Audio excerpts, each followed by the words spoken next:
Because when women succeed, we all thrive. See you there.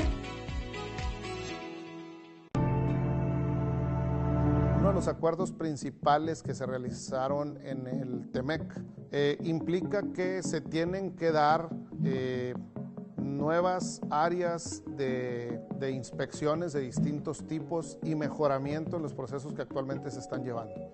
Este es un proyecto con un nuevo puente internacional que tiene la versatilidad de ser un puente de prototipo en el que se van a estar instalando nuevas tecnologías para las inspecciones, para hacer pruebas de manera conjunta entre el CBP en los Estados Unidos y el Sistema de Aduanas de México.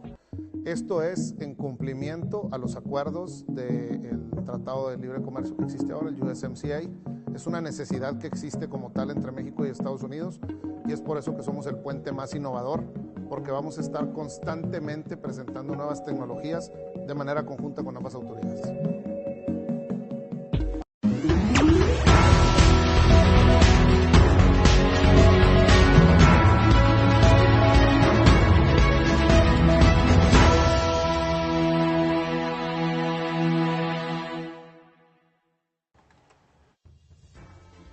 Broadcasting from Now Media Network's headquarters in Houston, this is Purple Politics, hosted by political expert and commentator Alina Gonzalez-Dockery. Join us to discuss the most important issues affecting our nation with fresh, balanced, and objective discussion on the first bilingual media network in the United States. Purple Politics starts right now.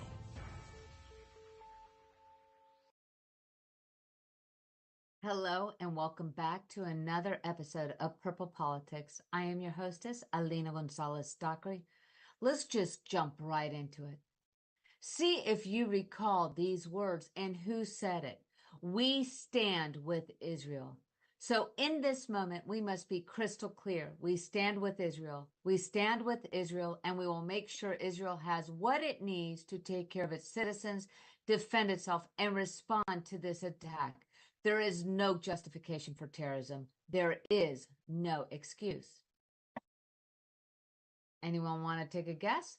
Yes, that was, President Biden in his speech to the United States in express outrage to the attacks that were orchestrated by Hamas, killing 1,200 innocent people, to include many babies and children, and the raping and mutilation of women on October 7, 2023. Let me give you another example of the strength of the leader that is our president on October 27, 2023. I just got off the phone with the third call with Prime Minister Netanyahu.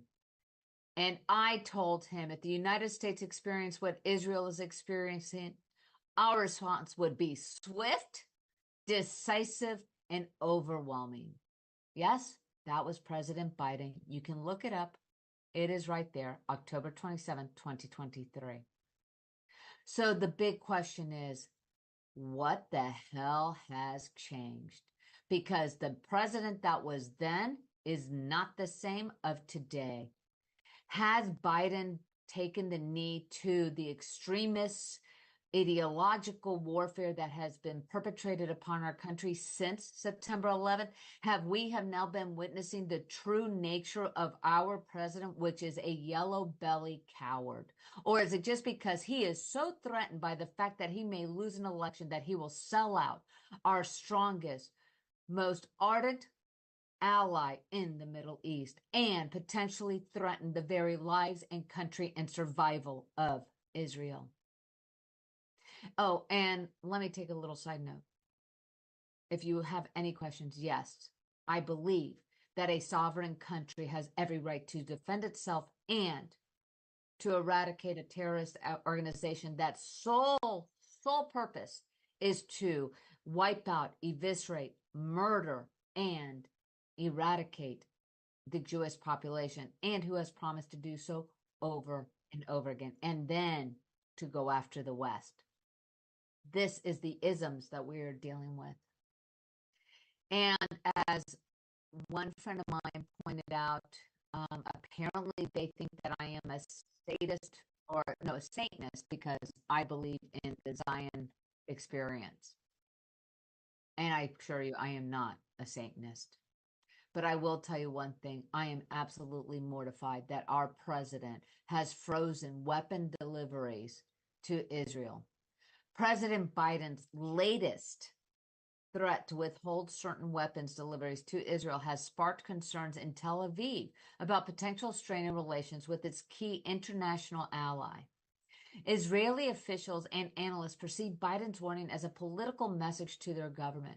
However, the prospect of paused weapons deliveries poses a threat to Israel's long-term ability to manage conflicts on multiple fronts. We're not just dealing with Rafah. We're not just dealing with Gaza. Hezbollah has been mounting and striking rockets and drones against northern Israel since October the 7th. There has also been attacks from Syria. But hey, Joe Biden just doesn't want to hurt any more people. Well, I wish he thought of that with what he did and the chaos he created in Afghanistan, but I digress. In response to Biden's ultimatum, Israel Prime Minister Benjamin Netanyahu reaffirmed Israel's commitment to self-defense, expressing readiness to stand alone if necessary. The Israeli War and Security Cabinets convened to deliberate on Israel's reaction to the U.S. decision. Media coverage in Israel largely reflects alarm over the potential fallout, framing it as a sign of deteriorating relations and a warning to Netanyahu regarding his handling of the conflict with Hamas. A conflict that was created, that was started, that begun with the atrocities of Hamas' attack on Israel. The immediate impact of paused weapons deliveries on Israel's military operations in Gaza may be limited, but the situation underscores a high-stakes confrontation between Biden and Netanyahu, reminiscent of the past crisis in Israeli-American relations, notably if we look back in history. And for my younger viewers, I implore you to start doing some research and finding truth. Don't take my word for it. Don't take what you learn on TikTok or Instagram or any other news sources. Do your own research. It's really simple. But look back to Golda Meir, Prime Minister Golda Meir, who in an incredible interview in the late 60s stated that Israel is the only sovereign country that is shackled, that does not have the right to defend itself, to be able to conduct its necessary military operations in a time of war. And what is true then is true today. And you have to ask yourself why. Because I assure you, after those atrocities that were committed upon our country on September the 11th, we did act swiftly and we did go in overwhelmingly and we struck back and nobody would have stopped us. So what has changed? This possibility of this major assault on Rafah prompts warnings from Western officials and the UN about civilian casualties and widespread destruction. Within Israel, concerns emerged regarding Netanyahu's leadership during the conflict, with some criticizing his management of foreign policy and the resulting discord with Washington. However, others downplayed the significance of Biden's warning, speculating that Netanyahu may disregard it due to domestic political calculations. Netanyahu's response to Biden's ultimatum remains uncertain, but one thing is for sure, they are going forward in Rafah, the last stronghold of Hamas. And how has it that Netanyahu pushed Biden to the edge of this red line, if you recall his State of the Union address, where he was yelling very prophetically that there was a red line and you must not cross it? Is it because Biden, in his fear of losing control, losing power, or the DNC or the extremists on the Democratic left are now wondering what new way of terrorizing and continuing to maintain the control over the people? The decision by President Biden to withhold the shipment of bombs represents a significant departure from his previous stances, like those that I quoted earlier, emphasizing his reluctance to take such action. This decision was influenced by his prior warning to Israel against a full-scale assault on Rafah, driven by concerns about civilian casualties and an escalating conflict in Gaza. Of course, our prayers, our hearts go out to the innocent families that are in Gaza. But maybe rather than demonizing Israel and what they're trying to do to root out and exterminate Hamas from Gaza and free the Palestinians living in Gaza from the rule and tyranny of Hamas, perhaps rather than playing into Hamas's game plan, maybe, just maybe, stand strong and figure out how can they get rid of Hamas and be able to free the Palestinians so that they can have a thriving culture. So in addition to halting the weapons shipment, Biden expressed readiness to withhold further weapons. And this is after we had a bipartisan congressional matter that was signed in by Biden just a few weeks ago to give more aid, more weapons to Israel. In the event of a major ground operation in Rafah, Biden's stance underscores his prioritizing of the civilian safety and limits, let's just say, hog ties, shackles. You all are getting the picture. Israel's ability to wage war in densely populated areas, which in fact is more of a war within the tunnels. Because let's remember, there are hundreds of miles of tunnels under Gaza that Hamas has been using. Also, Hamas are the ones that use the families, use these innocent civilians as human shields.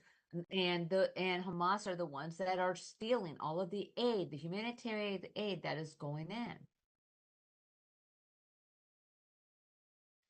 This decision to withhold arms was preceded by a discreet review initiated in April, reflecting the sensitivity of using sexual leverage over Israel.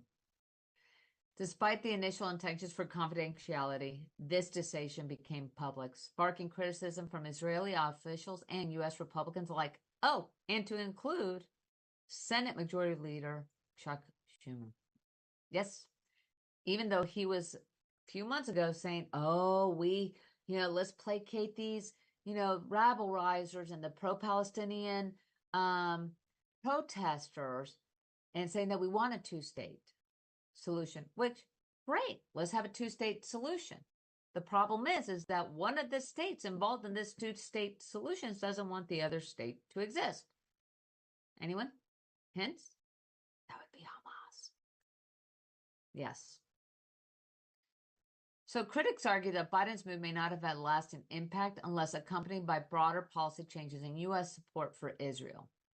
However, the fact that they are, Biden is saying, we'll provide the missiles to continue the Iron Dome. Again, is it because of this Iron Dome that Biden feels that you don't really have to worry so much about Israel? Who knows? But one thing is for sure, if you look at the maps of Israel's escalating military operations into Rafah, the fact that they're dropping leaflets, warning the residents and the people that are refuging in Rafah to move to other purple locations, stating specifically that these are safe houses, setting up tent cities for them, is to root out the final military holdouts for Hamas. We're going to take a quick commercial break. We're going to continue our coverage of the Israeli conflict with Hamas and our lack of leadership in the White House as it pertains to the safety and viability of a free democratic nation. I am Alina. I will see you right back in a few minutes.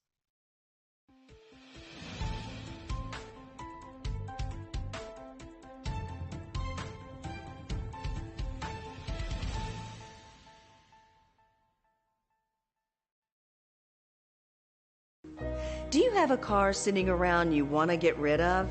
Well, here's a great idea. Donate your car now to help local veterans in your area. Yes, just make one fast call to the Veteran Car Donation Program. Within a few days, we'll come and remove your car for free. You can donate any car in any condition. We'll use our vast network to sell it. The proceeds raised go to help local veterans and their families. And you get a tax deduction. And all you need to do is make this free call. Clean your yard up, get rid of an old car, and help the vets. We make it easy. Make this free call now. Book your fast and easy pickup. Call the Veteran Car Donation Program now.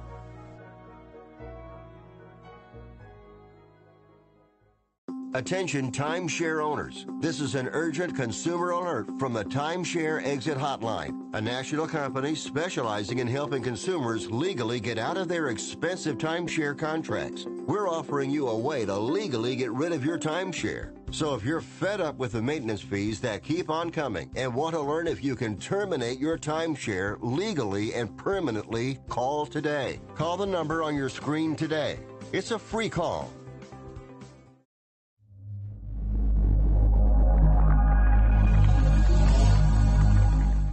Have you ever had to hire multiple contractors? It is a daunting task that takes a lot of management time and impacts the core business or the company that time you spend with your loved ones. At Texas Home Property Solutions, you can count on a responsible company that can tackle all your general contractor needs. Electricity, painting, remodeling, plumbing, air conditioning, and roofing. Hire us and forget it. With over 20 years of experience, Texas Home Property Solution will deliver your project on time and within budget, with a high level of quality and integrity, no matter the size or complexity. If you are a company, a government institution, or an individual who needs a general contractor, you need Texas Home Property Solution. Take a decisive step and call us today for a free consultation.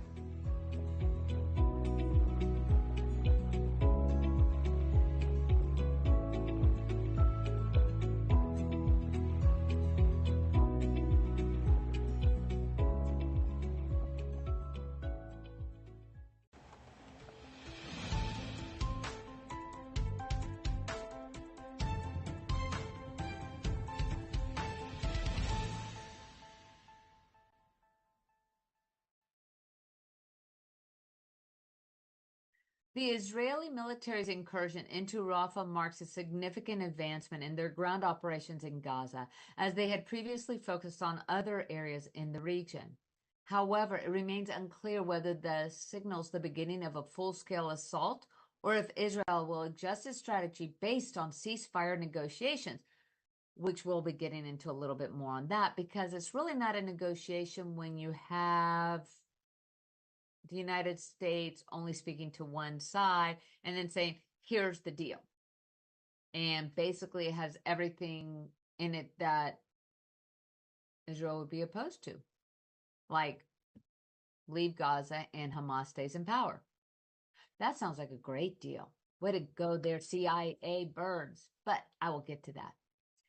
And yes, I am fired up. The influx of displaced Palestinians into Rafah has significantly increased the population density in the city. So, of course, we want to make sure that there is less civilian casualties, or at least minimize it. Israel has been dropping leaflets and has moved 100,000 people to safe zones that are indicated in purple zones where there are tent cities, and they also have cut off the access to Egypt from Rafah to prevent any arms and other means for the Hamas terrorist militia to continue to be able to get funded and supplied. Now, in anticipation of potential military actions, we are continuing to see this to move forward. And the real question is whether this freezing up of military weaponry, like the 2,000-pound bombs, which would actually be able to destroy tunnels, would actually change what Israel has done. Now, Israel has other means in its arsenal to continue this war without the United States military assistance or weaponry. However, the real question is, how do we come back from this? Is this going to be a continuing fraying of the relations between U.S. and Israel? And is this because Biden is taking a knee to the extremist Islamic rhetoric that has now been so pervasive in poisoning our youth? And so has the on-campus protests and the issues of Gaza, is the threats to the Biden campaign really going to cause the breakdown of our long-standing relationship with Israel and support of Israel? And the irony. President Biden addressed a solemn gathering at the annual Holocaust Remembrance Ceremony in the U.S. Capitol, marking a pivotal moment in his presidency. Amid the ongoing conflicts, including Israeli troops entering Rafah, Biden took the opportunity to condemn anti-Semitism and hate-fueled protests. His speech aimed to bridge the divide between pro-Israel and pro-Palestinian sentiments within the Democratic Party while asserting moral leadership in the face of global unrest. Biden's speech emphasized the significance of remembering the Holocaust and its relevance to contemporary issues, particularly amidst anti-Semitism. He directly linked the hateful protests against Israel to historical atrocities, warning against the normalization of such sentiments. His forceful denunciation of anti-Semitism, vandalism, and violence sought to draw a clear line between legitimate protest and extremism. Okay, so which Biden do we have? So here at the Holocaust Remembrance, when at the Holocaust, which sadly, because the Holocaust is not properly taught in schools, sadly, because the Constitution, the United States Constitution, is not taught in schools, elementary, junior, and high schools. Sadly, because civics, governance, and the three-tier system that we have, and the genius and enlightenment that the forefathers had to be able to foresee any type of issues that come in and have the proper checks and balance are not taught. There's actually 30% of young people, college-age children, that do not believe that the Holocaust actually existed. 12 million people gassed, murdered, shamed. The attempt to eradicate Jews from Eastern Europe. And then at the same breath says, we're not giving you arms. And if you continue to do what I don't want you to do, because I'm going to kiss the ass to the Hamas terrorist organizations and the ideological machine and the PR machine, it's always duplicitous, and I'm always aghast at how we have a lack of a leader. But then again, to take, I don't know if Obama truly said this. It has been attributed to Obama saying that if there is a way to F things up, Biden will figure it out. So you can count on Joe to F things up, and boy, has he been effing this up. Although Biden's speech was delivered without disruption, it reflected broader concerns about the impact of the protests on his presidency. The demonstrations, marked by arrests and disruptions on college campuses nationwide, with anti-Semitic vitriol turning away of Jewish students, the fear inflicted upon Jewish students. Oh, and by the way, canceling of graduations, canceling of classes, telling Jews to stay home. I mean, are we reliving the Nazi era? Biden's forceful condemnation was a welcome respite. However, he does not follow through. The broader political implications of Biden's response to the protests remain uncertain, but one thing's for sure, people are questioning whether Biden's reluctance to provide the arms that he has already signed into law, the funding approved for Israel, and to withhold that, Is this really just another backhanded insult and slight to those that are Jewish and Jewish affiliated and believe in the protection of a sovereign nation of Israel and an ally?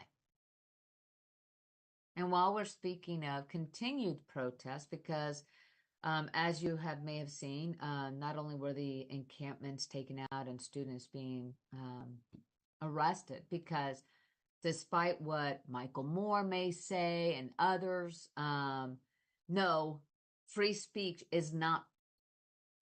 Free speech does not include vandalism of buildings, breaking into buildings, taking over buildings. Free speech does not include vitriol, menacing, threatening actions against another group. And to those lovely little students who thought that they needed humanitarian aid while taking over a building at Columbia, no, that's not included in your First Amendment rights. But Democrats are bracing for Gaza war protests at the convention in Chicago. Concerns are mounting within the Democratic Party about potential protests disrupting the upcoming August convention in Chicago, which could impact President Biden's re-election bid. Pro-Palestinian groups have pledged mass demonstrations outside the convention site with or without a permit, raising comparisons to the tumultuous 1968 Democratic National Convention in the same city. Officials are cautious, recognizing the potential for large-scale unrest given ongoing tensions surrounding the war between Israel and Hamas. Despite assurances from convention officials about creating a welcoming environment, preparations are underway to address potential disruptions. Biden's recent visit to Chicago for a fundraiser placed him in proximity to the convention site, emphasizing the significance of the event for his re-election strategy. Organizers are considering hybrid approaches, blending virtual and in-person elements to mitigate risk associated with large protests. This is absolutely absurd. I say this before. Yes, I'm a lawyer. And yes, I'm an advocate for those who want to utilize the beautiful and amazing rights that we have afforded to us through the Bill of Rights in our Constitution.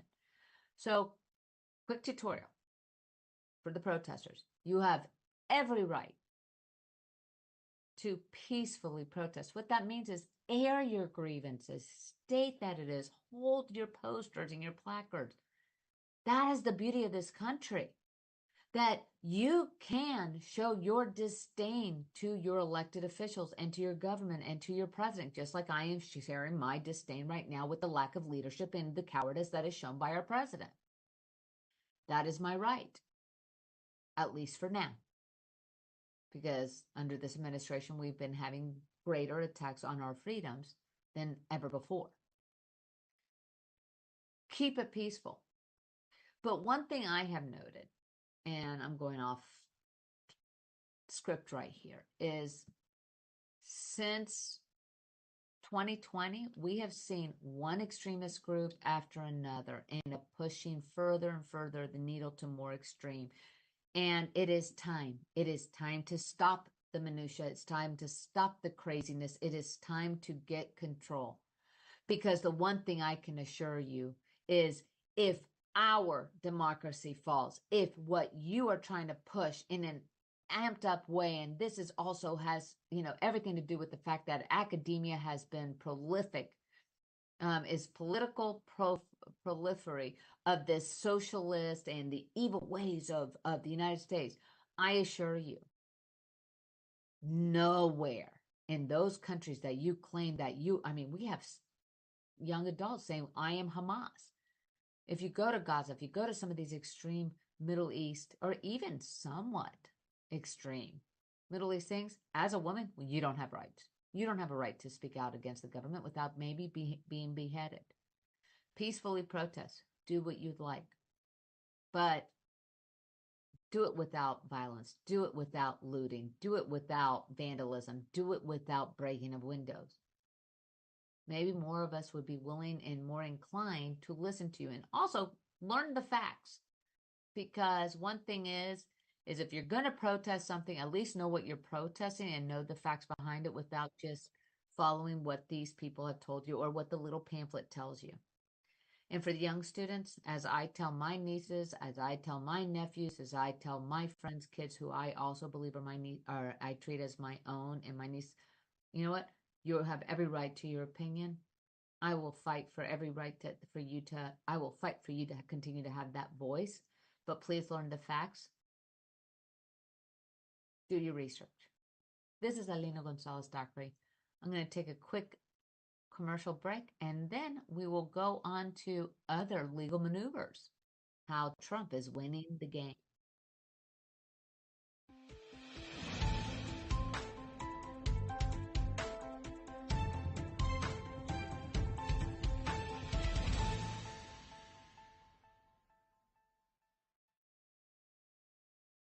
Are you nearly maxed out on your credit cards? It doesn't matter if you're using your credit cards for fun or to survive. At the end of the month, your statements come in, and you can either pay them or you can't. If you can't, late fees and interest rates get tacked on. And now you're struggling just to make the minimum payment due. Do you feel trapped? Am I talking to you? Good, because I personally researched some companies that can help you. They may be able to reduce your credit card balances by 50% and stop the late fees. If you qualify, please call our special debt hotline number right now for a complimentary free 5-minute consultation. Deal with your credit card problem now before it gets much worse and put more money back in your pocket. Trust me, I've been there too. Call right now.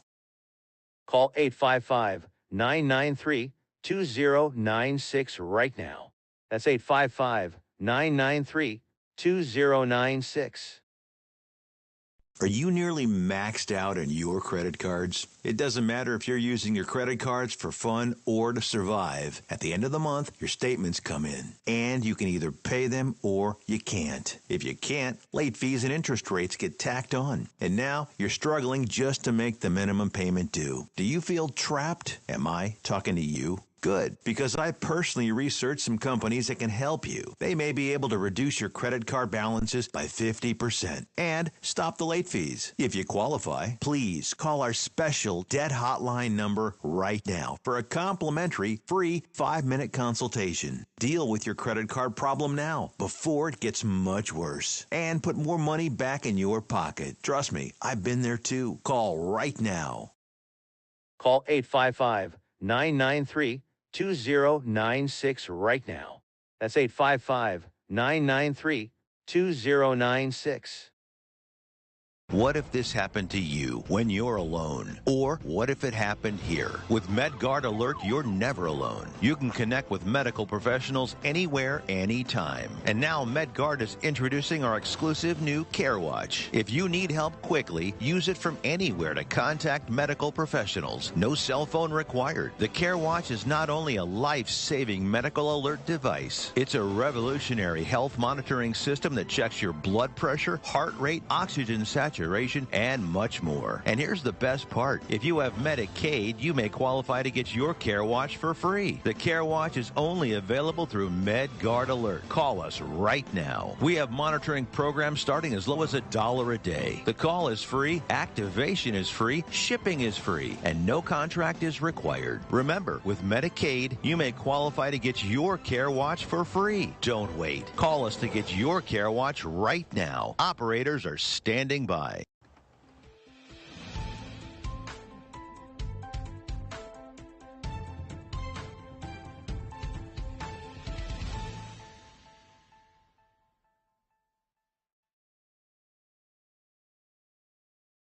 Trump sees favorable developments amidst his trials. So, former President Donald Trump and presumptive Republican candidate has encountered significant developments in his legal battles this week, despite facing a trial in New York. Judge Aileen Cannon indefinitely delayed the start of the federal classified documents case, while Georgia's Court of Appeals agreed to consider Trump's appeal to remove Fulton County District Attorney Fani Willis from the election interference case.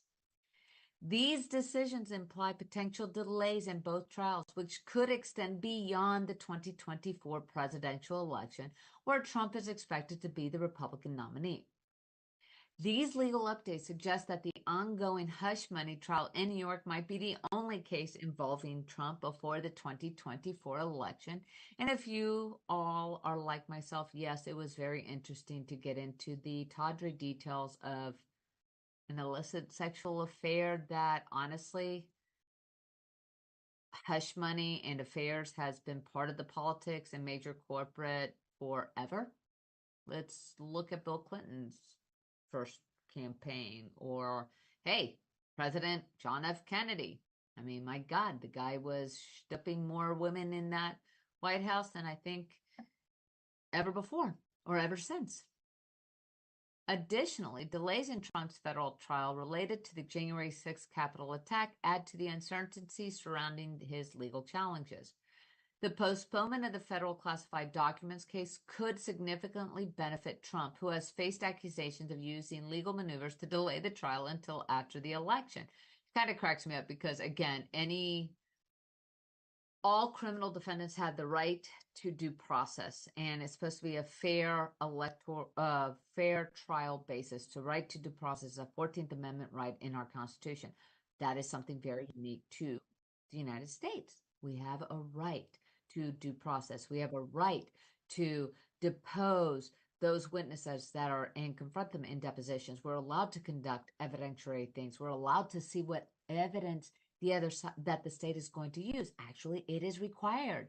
And that is part of the problem, because what's happening is there's a lot of discrepancies on what was actually taken and what has now been kind of, I don't know, messed with and such. So, but again, most federal criminal cases take years to go through, not just a year. And on the flip side, as other pundits have stated, these indictments, these criminal actions have actually benefited Trump because, one, a lot of free press, because look at all of us, we're all talking about him constantly, but also gives him the right to say claim victim. And let's face it, since 2020, the age of victimhood has never been better. And to continue down in Georgia with that appeal, Trump's attorneys are arguing for Willis's disqualification due to a relationship with Special Prosecutor Nathan Wade, despite previous rulings allowing Willis to lead the case. Again, totally a right for any criminal defendant. You or I are afforded those rights. Just because he's Trump, just because he's the mean orange man, does not mean that you don't have a right to due process. And despite what some prosecutors will stomp and scream and say that this is a miscarriage of justice, actually the opposite would be true. And if we lose that right, if we deny and continue to use the judicial system as a weaponized system and deny the rights of one individual for the and erode those rights of the Constitution, it erodes it for all of us. There is always something coming. We have to preserve our constitutional rights. That is why we have the checks and balances we do. This is why you have the right to appeal. Now, if it comes back, it comes back. But again, we have those rights. And going forward, Mexico gearing up for potential return of Trump presidency. In preparation for Mexico's upcoming presidential election and the possibility of Donald Trump returning to power in the United States, yes, Orange Man coming back, possibly, Mexico is anticipating policy proposals and readying themselves for potential mass deportations. Memories of negotiating with Trump during this previous administration, marked by extreme threats against Mexico, are still fresh, emphasizing the need for time, patience, and strategic negotiation tactics. Trump's pledges of drastic actions, such as the largest deportation operation in American history and imposing tariffs on Mexican exports, are raising concerns in Mexico. Officials are engaging with Trump campaign associates on proposals like universal tariffs and trade disputes to equip the future Mexican administration to engage effectively with Trump if he wins the presidency again. While President Andrés Manuel López Obrador forged a working relationship with Trump, his successor faces uncertainty about the future diplomatic relations. Both leading presidential candidates, including López Obrador's protege, Claudia Sheinbaum, and opposition candidate Hextil Galvez, expressed readiness to engage with either Trump or Biden, emphasizing Mexico's commitment to defending its interests. Campaign aides are devising plans for either election outcome, focusing on migration policies and effective management of border crossings. Despite Trump's emphasis on stricter border controls, Mexico perceives itself as gaining more leverage given its cooperation curbing migration to the U.S. Okay, that's a joke, right? Okay. In curbing migration to the U.S. and its growing economic significance to the U.S. So they might have curbed it a little bit now that we're going into election year and they need to help out Biden. I don't know. We've had over 7 million people cross that border illegally. I don't have to have fear of being suspended from school like some students have been for saying that it is an illegal entry into the United States to cross without proper documentation, without proper process. But hey, they are curbing the migration. Interesting, because just a few months ago, if you recall, we reported that the president of Mexico was basically extorting the USA, saying you have to give $20 billion to Central American countries if they wanted assistance with the migration, and that they weren't going to accept any more deportees. But, you know, hey, go with what you know, right? Let's just say, yeah, okay, we help minimize some of it. Yeah, sarcasm. Added bonus today. Hope you're enjoying it. Anyway, during Trump's previous tenure, negotiations with Mexico centered on labor reform and wage increases, aligning with Mexico's leftist platform. Although criticized for certain concessions, Mexico achieved victories like the renegotiation of the free trade agreement, highlighting the complexities of managing bilateral relations amid shifting political landscapes. Okay, so secure the border, secure the border, secure the border. Number one issue among Americans. Number one on both sides. And independence, which, oh yeah, by the way, according to the latest Gallup poll, 43% of registered voters are now either independent or non-party affiliated. But yet we're still, you know, being dictated by a two-party system, which makes you want to rethink how our party system is working, because right now the stranglehold on the individual states is all done by the RNC and DNC, but yet 43% of elected officials are non-party. Anyway, I digress. We're going to cut to a quick commercial break, and then we're going to get into some interesting and fun political news. I am Alina. I'll be right back.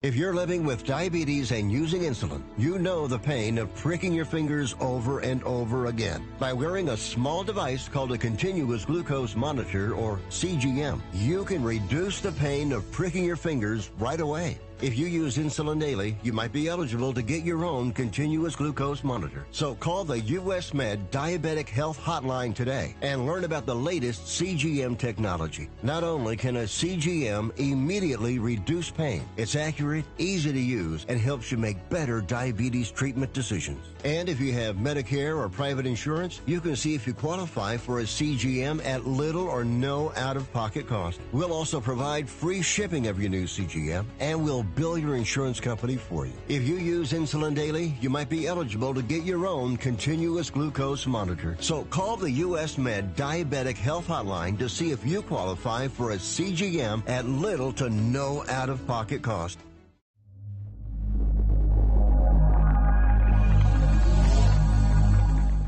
Have you ever had to hire multiple contractors? It is a daunting task that takes a lot of management time and impacts the core business or the company that time you spend with your loved ones.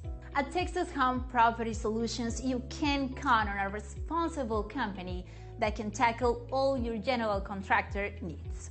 Electricity, painting, remodeling, plumbing, air conditioning, and roofing. Hire us and forget it.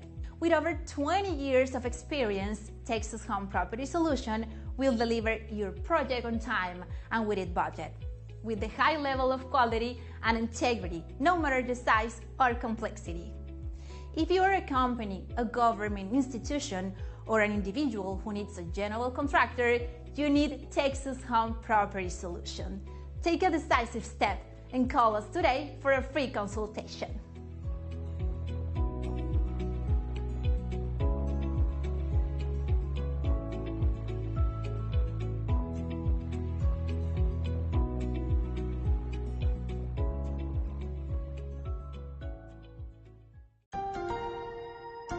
If you're on supplemental oxygen, heavy and awkward tanks can be a burden. Now you can leave home and leave the tanks behind with Inogen, portable oxygen therapy that moves with you. With my Inogen, now I'm able to do the things that I've always loved. I just press the button here, and there's my oxygen. Inogen systems are so small and light, you're free to leave the house without the hassles of an oxygen tank. I could play golf again. I could go grocery shopping. I'm free again. With the Inogen, I can handle my own oxygen. I can carry my own oxygen. I go anywhere with this. Look how small it is.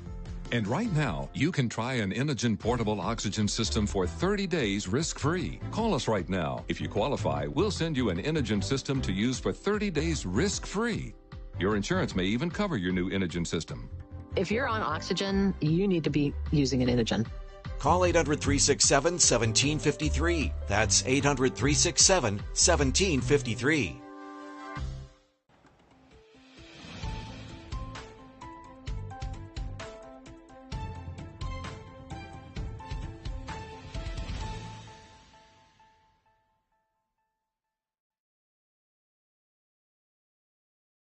Okay, I'm actually, I'm loving this. As I was telling our off-camera crew, I get to talk about my girl Nikki Haley. Actually, I will say this: I was extremely proud to see a woman in the Republican primary do as well as she did.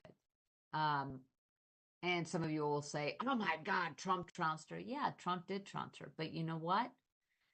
She was a woman that went through an arduous primary process against 11 other guys, and she was the last person standing against Trump. And no, the Trump machine was too strong, too big, and the supporters too staunch in their following and their support of him that she would have been able to invoke that. But one thing that she did do is show that rational Republican, traditional Republican viewpoints and the ability to listen to the other side and realize that consensus and collaboration is a good thing and is necessary, especially in today's tumultuous political climate.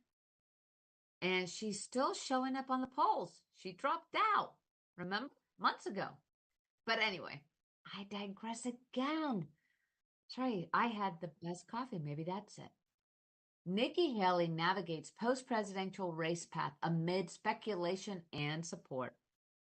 So Nikki Haley, after withdrawing from the Republican presidential race in March, is gradually resuming her public activities. However, she has not yet indicated any plans to endorse Donald Trump. Haley is currently attending a retreat in Charleston, South Carolina, to express gratitude to her major donors. The gathering is not intended for discussing her political future or soliciting donations for other campaigns. There has been no communication between Haley and Trump since her exit from the race. Now, Trump and DeSantis just recently met, and that was in May, and DeSantis dropped out in February. So it takes Trump usually about 3 months to maybe say, hey, sorry, I was such an ass, and my people were really derogatory towards you and your wife, and I was passing really nasty rumors, but how do we work together? Which, if Trump has any chance of winning, which the polls show him ahead. The polls still show Trump is leading in all of the major swing states, well, other states, but he still has to unify this party. But not only unify the Republican Party, he has to unify the disaffected independents and Democrats and such. But Haley's campaign showed that that is possible.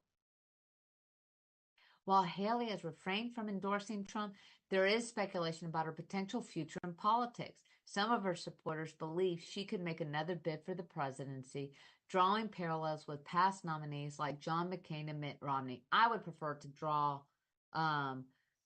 parallels to Ronald Reagan, Abraham Lincoln. Let's go with the winners. Okay, not that John and McCain was an amazing man, but you get the gist, right? Anyway, despite not endorsing Trump, some foresee a scenario where Haley might support him if he actively engages with her and her supporters to unify the Republican Party, which is necessary. Senior members of Haley's political and fundraising team are expected to attend the retreat, where they will review the decisions and successes of her campaign. Even after suspending her campaign, Haley continues to garner support in Republican primaries, reflecting her ongoing influence among key voter demographics, particularly suburban voters critical in swing states. Haley's recent performance in the Indiana primary, which was just this past Tuesday, where she received significant support despite not actively campaigning in the state, underscores her enduring appeal. Her supporters believe she could play a pivotal role in influencing swing state contests, particularly among suburban and independent voters. Now, the Indiana primary, which is an open primary, and for those of you that are MAGA, and yes, my friends love to remind me this, that are MAGA, oh, that's because independents and Democrats can vote for her. She dropped out. It's no big deal. But one thing is for sure, she got 15% of the primary votes in Indiana. That's a big percentage. That is also major red flags for Donald Trump's campaign to say, okay, what are we missing here? Also, in those suburban areas where Trump is the weakest among white suburban mothers, particularly, but among the college areas and suburban areas, she was getting upwards of 33%. There have been other state primaries, even prior to Indiana's, that show Haley getting 22%. There is a strong showing that it's almost like the undecided for Biden. And it's not saying that Biden, because Democrats are basically, you stay in tow, it's our way, the highway, but you always protect the power. The Republicans actually, at least we have a little bit better of an understanding of the Republicans, that they are able to express their displeasure with certain things. You see it all the time in Congress, so why wouldn't it be in the electorate? But it also cries out to say that there needs to be healing. And although Trump and Haley once had a cordial relationship, she was his UN ambassador, their interactions turned acrimonious earlier this year. While Haley has made no public statements about her political future since exiting the race, she remains an influential figure within the Republican Party. And if Trump fails to secure re-election, strategists suggest Haley could be well-positioned for a future presidential bid. Currently, Haley is focused on supporting her team's career transitions, expressing gratitude to donors and supporters, and spending time with her family. Her husband has recently returned from a year deployment in Africa. She has also joined the Hudson Institute in Washington, where she is expected to contribute to foreign policy discussions and initiatives. Some of Haley's supporters find themselves torn between Biden and Trump, reflecting the broader challenges within the Republican base. But one thing is for certain, Haley tapped into a moderate Republican base, maybe what would be seen as moderate today, but a Republican that would be more Reagan-esque, but also the disenfranchised Democrat and Republicans that are no longer party affiliated, the non-party affiliated, the independent voter, which again, like I said before our commercial break, is 43% of registered voters. And speaking of Republican Party and how they believe in voicing their opposition to such. Marjorie Taylor Greene, MTG. The House overwhelmingly rejects Marjorie Taylor Greene's attempts to oust Speaker Mike Johnson. The House of Representatives voted decisively to block Representative Marjorie Taylor Greene's resolution aimed at removing Speaker Mike Johnson from his position, marking another chapter in the GOP's internal strife and ridiculousness. But hey, way to go, Freedom Caucus. Greene accused Johnson of collaborating with Democrats. Oh my God, you mean actually leading the House, the Speaker of the House? Oh, okay. Don't know how else to emphasize that more. To actually collaborate with Democrats? You mean to actually pass laws in a bipartisan way and maybe harken back to the days where people actually work together for the benefit of this country. But I digress. Greene accused Johnson of collaborating with Democrats, but most Republicans and even former President Trump opposed her move. The vote to set aside Greene's motion was 359 to 43, with 7 members voting present, basically not voting, indicating widespread bipartisan support for Johnson. Johnson emphasized the need for Republican unity, urging colleagues to set aside personality politics and focus on the upcoming elections, which is true. The Republicans only have a 1-seat majority at times because of all the people who have resigned out of frustration for most part. Despite Greene's efforts, and by the way, she was booed when she rose to give this motion, Johnson is safe. And maybe, just maybe, Johnson can actually state that he is the Speaker of the entire House. Because as Johnson has stated, he is a Reagan Republican. Yes, he is conservative. Yes, he's a family man. Yes, he is a Christian. Yes, he believes in the Constitution. He is a constitutional lawyer. But one thing is for certain, the Democrats came to his back as well. And in a time where we're coming to a new stage, come January, there'll be a new Speaker of the House. A little continuity, a little stability goes a long way. So hopefully MTG, Matt Gaetz, learn a lesson here and stop creating chaos. Because if we want chaos, we have enough of that in the world as it is. It is time for governance. It is time for leadership. It is not a time for identity politics on both sides. I am Alina Gonzalez-Dockery. I hope you enjoyed this show. I actually had a lot of fun. And I hope to see you next week on Purple Politics. Wishing you a good night and farewell. This has been a Now Media Networks feature presentation. All rights reserved. Do you have a car sitting around you want to get rid of? Well, here's a great idea. Donate your car now to help local veterans in your area. Yes, just make one fast call to the Veteran Car Donation Program. Within a few days, we'll come and remove your car for free. You can donate any car in any condition. We'll use our vast network to sell it. The proceeds raised go to help local veterans and their families. And you get a tax deduction. And all you need to do is make this free call. Clean your yard up, get rid of an old car, and help the vets. We make it easy. Make this free call now. Book your fast and easy pickup. Call the Veteran Car Donation Program now.